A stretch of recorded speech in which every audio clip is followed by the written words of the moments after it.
한 해를 다 지내고 추수할 계절이 되면 여기저기 추수할 곡식들을 거두게 되어지고, 가난한 자도 부한 자도 한 해의 삶을 돌아보면서 참 열심히 수고하고 애써서 살았는데 복되고 아름답다라고 만족감을 느끼는 계절이 가을입니다.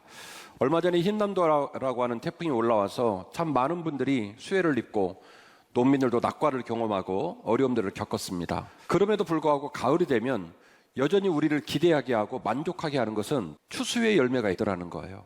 낙과가 있어도 과실의 열매가 있고 추수를 하는 그 아름다운 열매가 있기에 많은 사람들의 마음속에 있는 가을은 풍요의 계절, 기대가 되는 계절, 감사의 계절인 줄로 믿습니다.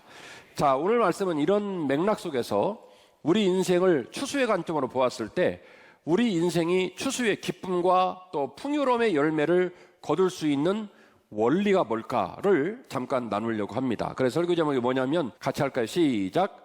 인생에도 추수의 원리가 있습니다. 아멘. 인생에도 추수의 원리가 있습니다. 오늘 여러분에게 소개할 추수의 원리는 여러분 잃어버리실까봐 딱 두 가지밖에 안 합니다. 몇 가지요? 두 가지. 첫 번째 원리입니다. 우리 인생의 주권이 하나님께 있음을 꼭 기억해야 할 줄로 믿습니다. 우리 목사님 너무 뻔한 말씀하신다. 목사님, 인생의 주권이 하나님께 있다는 걸 누가 몰라요? 예, 잘 알지요. 그러나 신자라면 말씀을 듣고 성경을 들고 다니며 이것이 인생의 중요한 원리라는 것을 알고 또 알지만 우리는 절대로 우리 인생의 주권을 하나님에게 넘겨주려고 하지를 않습니다.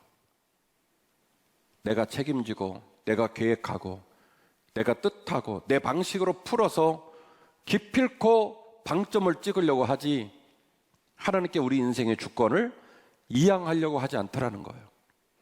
여러분, 인생을 사시면서 아침 일찍 살고 부지런하게 뛰고 최선을 다하는 삶을 살면서 왜 좀 점점 꼬인다는 생각 드실 때 없을까요? 내가 막 열심히 하는데 내가 최선을 다하는데 왜 자꾸 꼬인단 말이에요. 우리의 수고와 우리의 애씀과는 정반대로 점점점 우리의 인생이 힘들어지는 경우를 종종 보게 된단 말입니다. 이 삶의 복판 속에서 믿음의 사람들이 우리들의 가슴속과 우리들의 삶의 자리를 다시 한번 진중하게 점검해 보아야 되는데 그 중요한 점검의 지점에 주권 이양이 있습니다. 하나님께로 우리의 주권을 이양해서 옮겨드리는 거예요. 할렐루야. 여러분,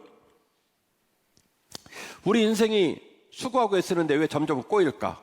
우리 인생이 왜 노력을 함에도 불구하고 점점 안 좋아질까에 관하여 답을 내라고 한다면 세상의 벗들은 여러 가지 얘기를 할 수 있겠습니다.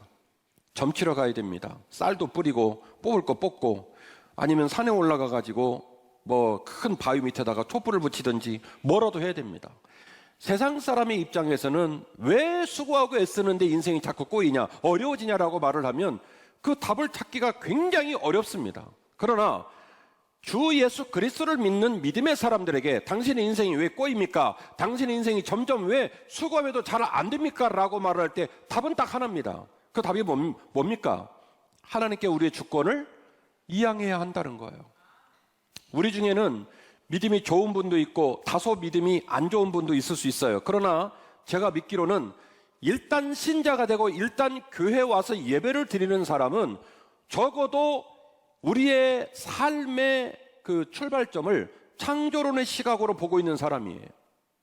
이른바 코아 세레베이터라고 하는 단백질 결정체가 수십억 년 만년을 지나오면서 무기질이 유기질이 되어지고 그리고 양소로 파충류 되고 그리고 포유류 되고 포유류에서 또 어떻게 해가지고 인간이 만들어져 가지고 어쨌든 계속 진화하다 만들어진 사물이 이 우주 삼라만상이다라고 말을 하는 사람은 교회에 와 있는 사람은 없어요. 교회에서 예배를 드리는 신자는 기본적으로 하나님이 이 천지를 창조하셨습니다 라고 믿는 신앙 위에 서 있는 겁니다. 아멘 하시옵소서. 적어도 믿음의 분량은 다르지만 이 세상 모든 것들을 창조하신 조물주가 계시고 우리는 피조물입니다 라고 하는 전 이해 속에서 신앙생활을 하는 거예요. 믿음의 분량은 다르지만 이 원리를 우리 모두가 이해하고 그리고 그것을 전제로 신앙생활을 하는 거예요. 천지는 하나님이 창조하셨습니다. 창조하신 조물 뒤에 뜻이 있습니다. 그분의 뜻을 따라 우리의 삶이 나아갑니다 라고 하는 것이 창조론의 입장이에요. 그래서 여러분에게 여쭙겠습니다. 이제 제가 여러분에게 밝혔습니다. 저와 여러분은 피조물이라고. 저와 여러분이 이 세상을 만든 것도 아니고, 저와 여러분이 이 세상을 이해하는 것도 아니고, 저와 여러분이 우리의 인생이 어떤 모습이어야 할지 관측할 수 없다고 분명 말씀을 드렸습니다. 그럼에도 불구하고 여러분 인생의 주권을 여러분에게 두시겠습니까? 심각한 오류 아닙니까? 여러분, 하나님이 여러분에게 선물을 주셨어요. 그 선물 주신 분의 의도와 그 선물 주신 분이 그 선물을 쓰는 매뉴얼, 그 사용 매뉴얼, 사용 설명서를 따라 쓰시면 그 선물이 선물로 빛이 나고 감사가 되고 영광이 되지만, 여러분이 그 방법으로 쓰지 않으면 부러집니다. 그 방법으로 쓰지 않으면 겁나게 땀만 나고 힘만 들고 눈물만 나지 기쁨이 되지 않습니다. 마태복음 6장 26절 이하의 본문인데요, 공중의 새를 보라. 심지도 않고 거두지도 않고 창고에 모아 들이지도 아니하되 너희 하늘 아버지께서 기르시나니 너희는 이것들보다 귀하지 아니하냐. 너희 중에 누가 염려함으로 그 키를 한 자라도 더할 수가 있겠느냐. 또 너희가 어찌 의복을 위하여 염려하느냐. 들의 백합화를 보라. 그가 어떻게 자라는가 생각해 보라. 수고도 아니하고 길쌈도 아니하느니라. 그러나 내가 너희에게 말하노니 솔로몬의 모든 영광으로도 입은 것이 이 꽃 하나만 같지 못하였으리라. 아멘. 제가 백제고분 옆에 살잖아요. 아침에 새벽 예배를 마치고 올라가면 이 고분에 사시는 새님들이 우리 옥상에 와서 아침 해를 맞이하면서 쉬셔요. 근데 제가 아침마다 이 새들을 볼 때마다 참 신기한 게 있습니다. 이 새들이 말이죠, 지난밤에 백제 고분에서 비박을 하셨잖아요. 비박을. 그죠? 그런데 새벽 미명부터 누가 다이슨 아이롱으로, 다이슨 헤어드라이기로 이마부터 꼬리끝까지 쫙 이렇게 드라이를 해준 것처럼 아이들 털이 그냥 가지런해서 바짝바짝 빛이 나요. 사람은요, 이중창문, 하이샤시 이중창문하고 매트리스 푹신푹신하게 깔고 그리고 거기서 이쁘게 잔답시고 자는데 아침에 일어나 보세요. 꼴이 말도 아니에요. 우리의 지혜, 능력, 물질 많은 것 다 쏟아부어서 화려하게 치장하고 멋지게 산다라고 그렇게 뻥치고 자랑질하고 사는데, 가만히 보면 저 들짐승들은 들짐승들대로 하나님의 창조의 섭리를 따라 그분의 은혜를 따라 자신들의 삶을 이어가더라는 거예요. 여러분, 들에 가시다가 백합화를 보십시오. 예뻐도 예뻐도 그렇게 예쁠까요? 들에 가다가 꽃을 보시면 꺾으면 안 됩니다. 꺾으면 안 된다는 걸 압니다. 그런데도 나도 모르게 가서 손을 대고 왜 꽃을 꺾습니까? 훔쳐가고 싶을 정도로 아름답고 예뻐요.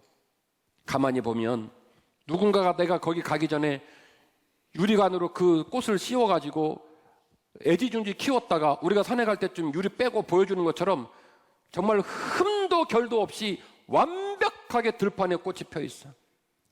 하나님 말씀하시는 거예요. 너는 너 잘난 줄만 알고 살지.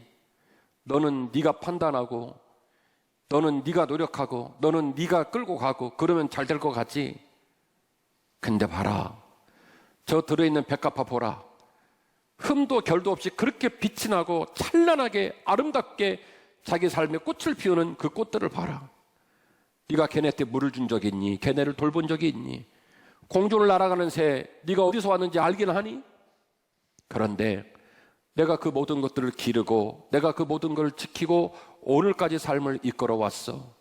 하물며 내가 직접 짓고 내가 직접 그 코에 생기를 불어넣고 내가 지금도 너희를 사랑한다고 고백하는 너희들을 내가 돌보지 않겠느냐. 그래서 이 이야기를 하시면서 저자의 의도를 어떻게 기록했냐면 27절 말씀인데요, 너희 중에 누가 염려함으로 그 키를 한 자라도 더할 수 있겠느냐.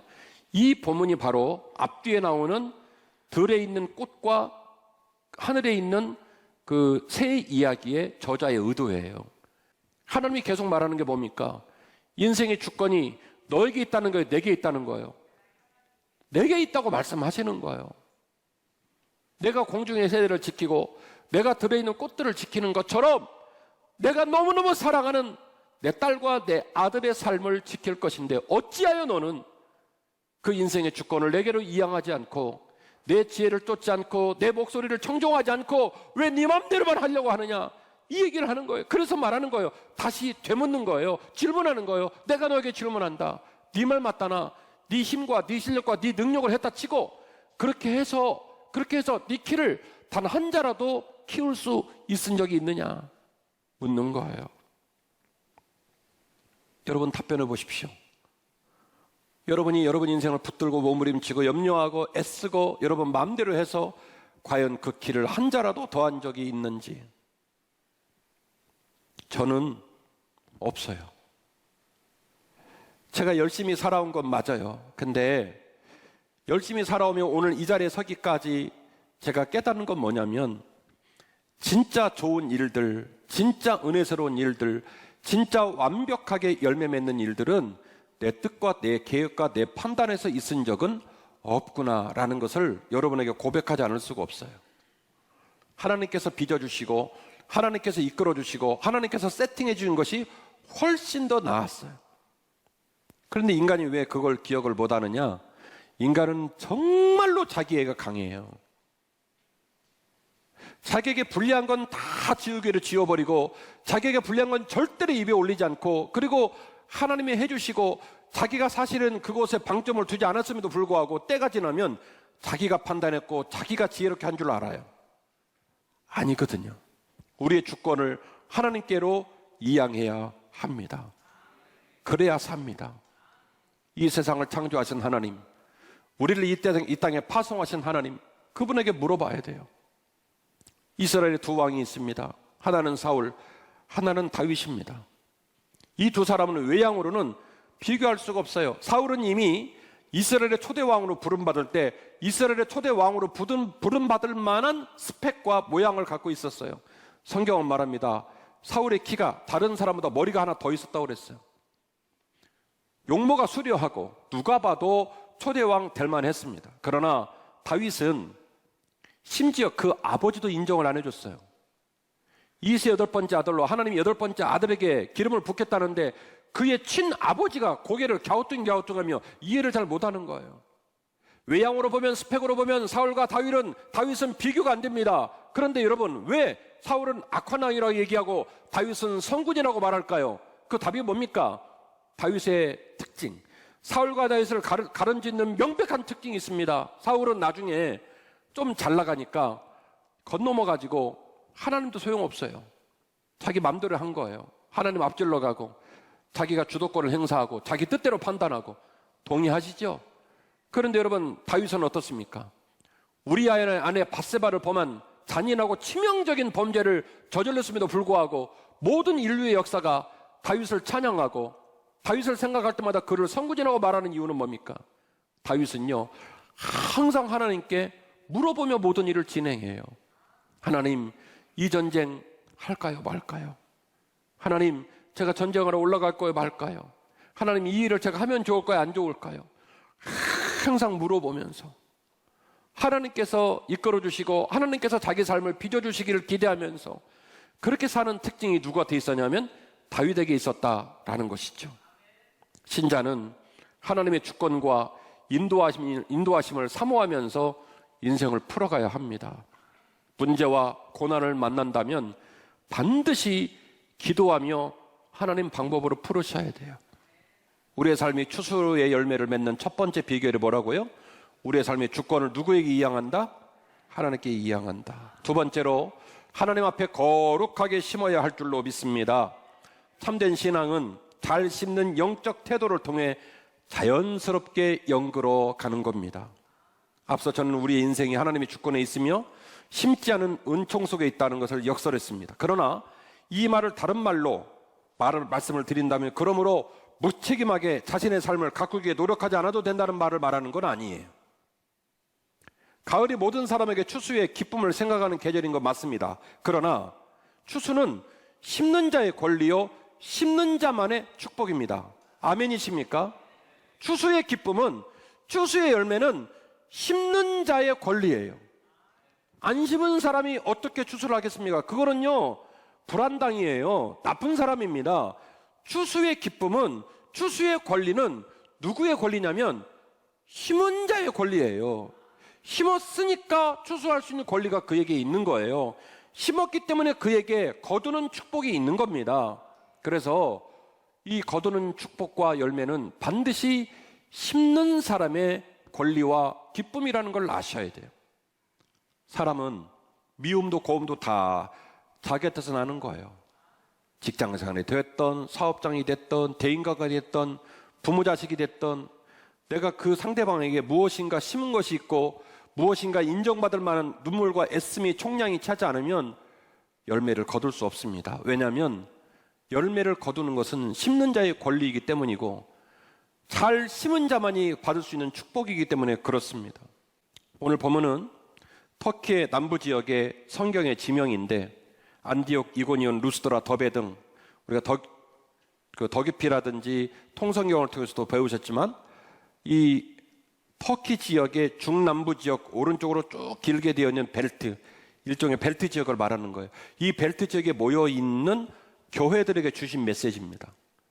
율법으로 말미암아 많은 교회들이 병들어가고 있을 때에 오직 예수의 피와 오직 예수의 십자가의 은혜로 너희가 구원을 얻으니 서로 분란하고 자중질환되고 그리고 교회가 정말로 길을 잃어버리고 갈등하지 말고 오직 예수 그리스도의 피와 은혜로 남은 삶을 살아라. 그리하면 너희들의 교회가 풍성한 열매를 거두고 그리하면 너희들의 교회가 주 안에 반짝반짝 빛나는 아름다운 열매를 거둘 수 있단다. 이걸 강조하기 위해 주신 메시지가 갈라디아서입니다. 그리고 그 갈라디아서의 마지막 말씀을 함께 읽고 계시는 거거든요. 7절 말씀입니다. 스스로 속이지 말라. 하나님은 업신여김을 받지 아니하시나니 사람이 무엇으로 심든지 그대로 거두리라. 할렐루야. 하나님은 사람에게 경홀히 여김을 받지 아니하신다. 사람은 하나님을 속일 수가 없어요. 사람은요, 문제가 생기고 어려움이 생기면 무조건 다른 모든 사람이 가해자가 되고 자기는 피해자가 되는 이 자기의 코스프레를 해요. 그래서 얘기를 해보면 저도 그렇고 여러분도 그렇고 제가 지금까지 만난 모든 사람들은 상담하러 가는 얘기를 해보면 다 남들이 나쁜 놈이에요.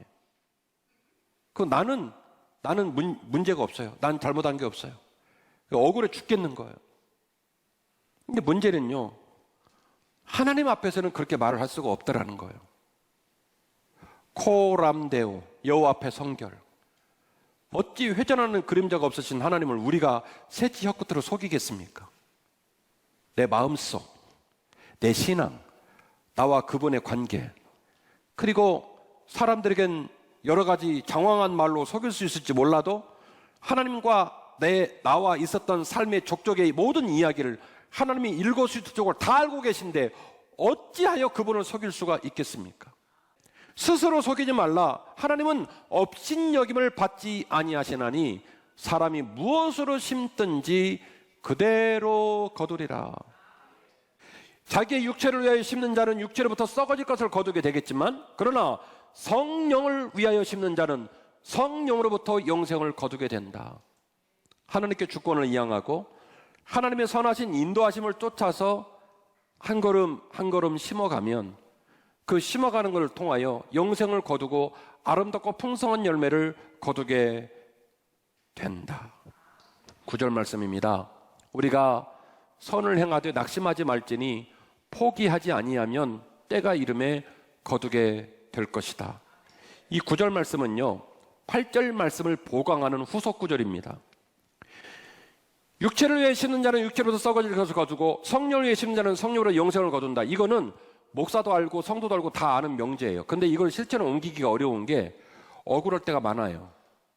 이걸 하다 보면 나만 바보 된 것 같고 이걸 하다 보면 이거 완전히 육체를 따라 사는 사람은 어쨌든 성공하고 나는 버림받고 나는 바보 찐따 되는 거 아닌가? 이런 생각을 할 수 있어요.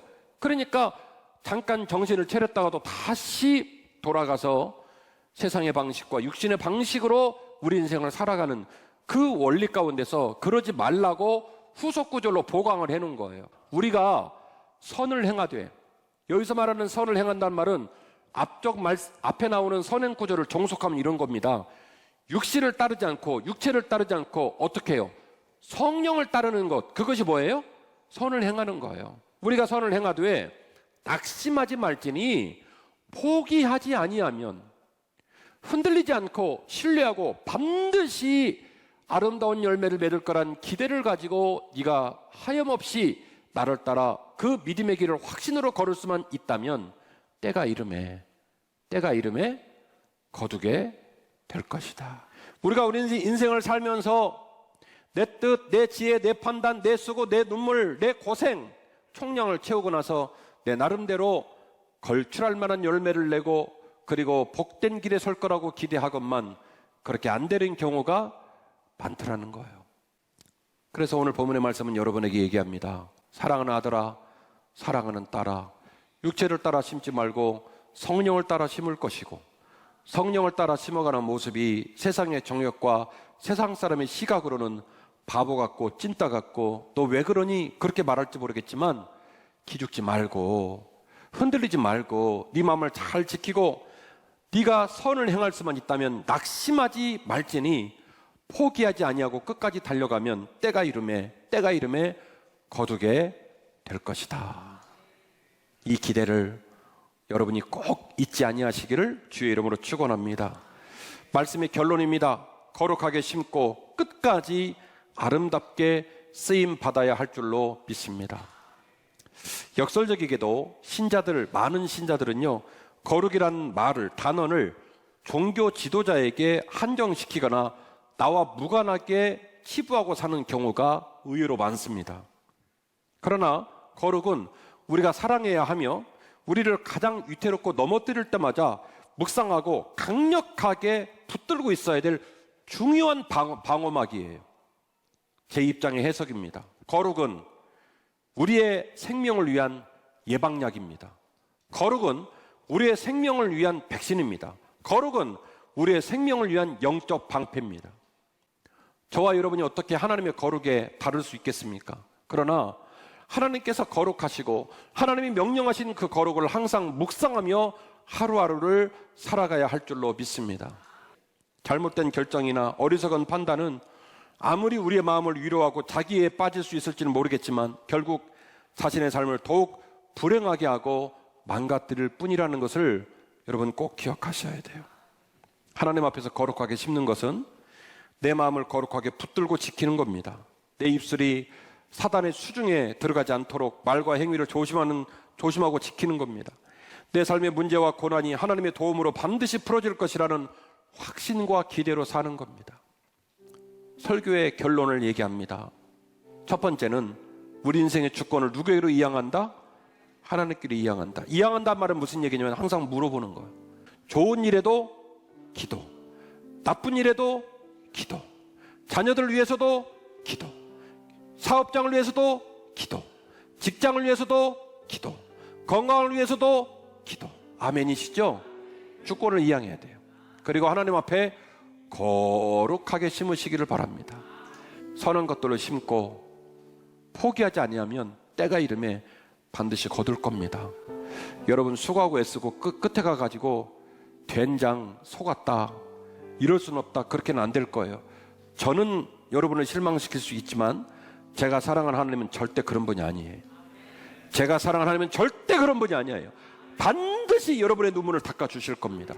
반드시 여러분에게 풍성한 가을에 추수의 열매가 있게 하실 겁니다.